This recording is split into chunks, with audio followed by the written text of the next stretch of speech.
What's up? My name is Eric Butler. This channel is called Report and Opine. I am back, and from the Daily Beast, why did the Stormy Daniels case suddenly go from 0 to 60? Well, the easy answer is you guys have manufactured this because you need another distraction. With every passing day, Bo Jiden and the political establishment look worse and worse. Nobody likes them. Everybody can see through it. Even the crazy people on the far left don't like Bo Jiden because he's not far enough on certain issues. He lied to you about your student loan repayment, and he's not, green enough with this carbon neutral footprint agenda or whatever they're talking about. Nobody on the scary right wing likes Bo Jiden. The only people that like Joe Biden are maybe a handful of people in his cabinet who are getting paid and a handful of people who work at CNN, and they know where their bread's getting buttered, but they don't really like him personally.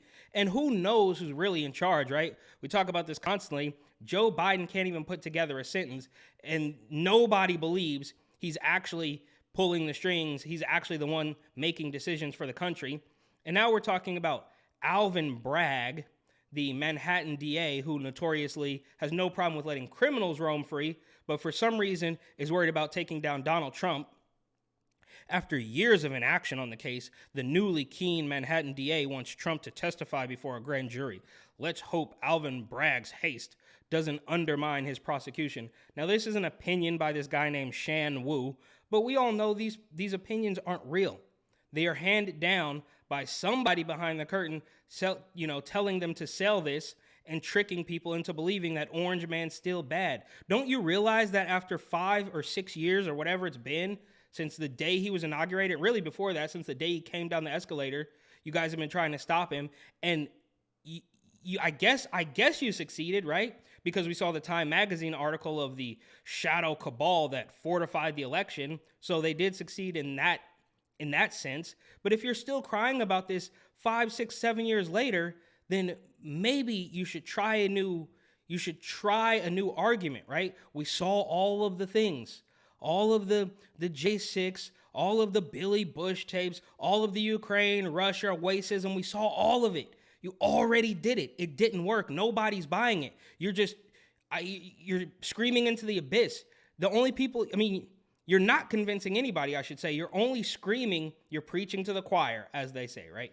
You're only trying to, solidify your base even further, because anybody who's buying this has already been brainwashed, and anybody who's not buying this isn't going to be sold by another hit piece from the Daily Beast. It just doesn't make sense. But this is why TDS is real. And I would venture to call it TTDS, like terminal Trump derangement syndrome. These people are on their last leg, right? And this is why we see media collapsing. Obviously, banks are collapsing too, but we see every other week, it feels like, maybe even once a week, a story about media layoffs, tech layoffs, and now, of course, this bank, but that's a completely different story.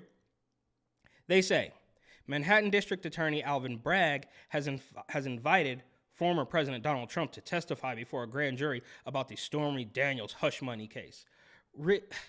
It just doesn't stop. They want him to testify about taxes. They want him to testify about the classified documents. Of course, the classified documents go away real quick when you find out that Bo Jiden, too, has classified documents all over the place. But they're in his garage next to his Corvette, so it's super safe.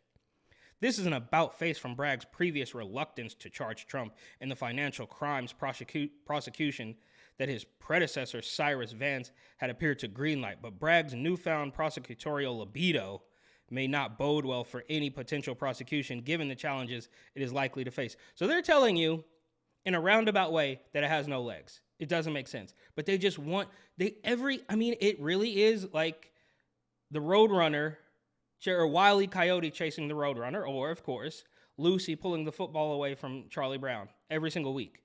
Right? They're just, indictments are coming. We're going to get him this time. They're like crackheads. We're gonna get him. They're chasing the dragon. You're not gonna get him. Nothing's gonna happen. But they just won't stop. They're just trying to tarnish his image, but you're not convincing anybody. You're only preaching to your weirdo base, which I believe is actually really small at this point in time.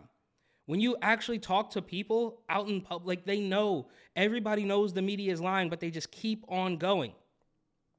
As reported by the New York Times, Bragg's invitation to Trump signals that an indictment may be imminent. Indictments are coming. oh, it's coming, it's going to happen. We're going to get him, we're going to take him down. Never mind that Bo Jiden and his entire family is completely corrupt. We can actually prove that now.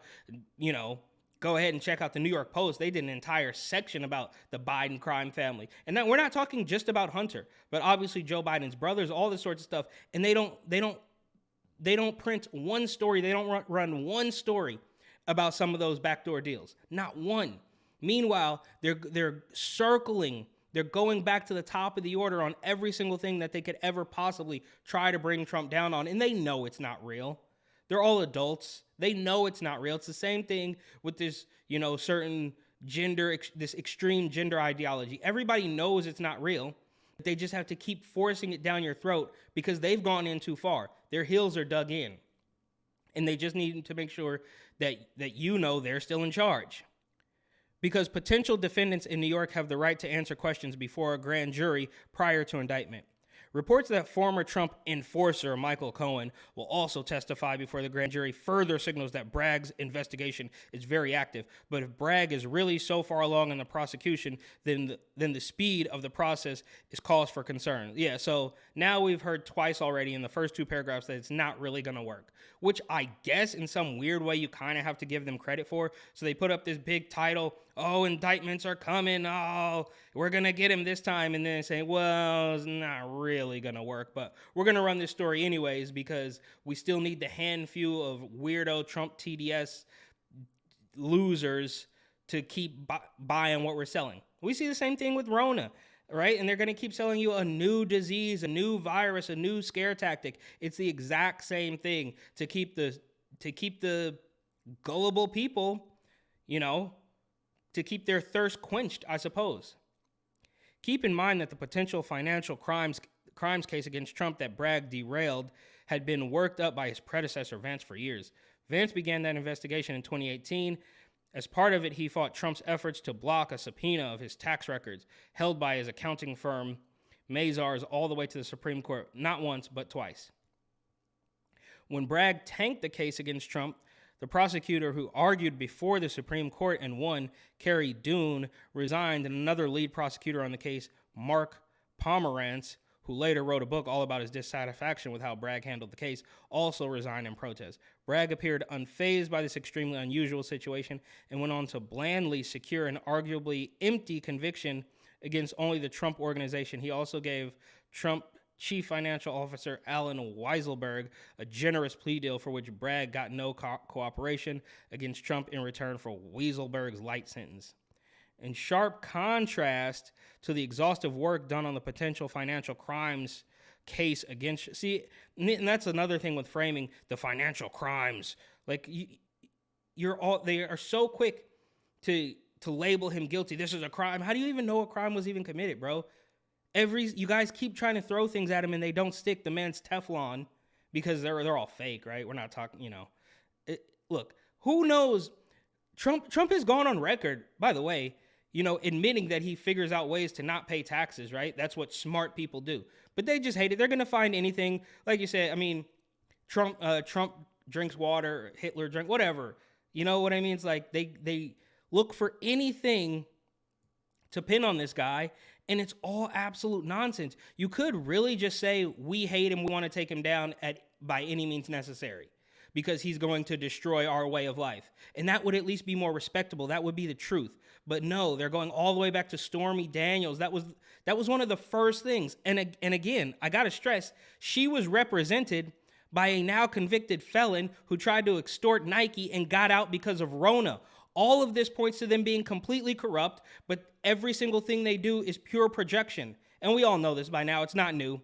But thank you so much for watching. Please like, comment, share, and of course, subscribe.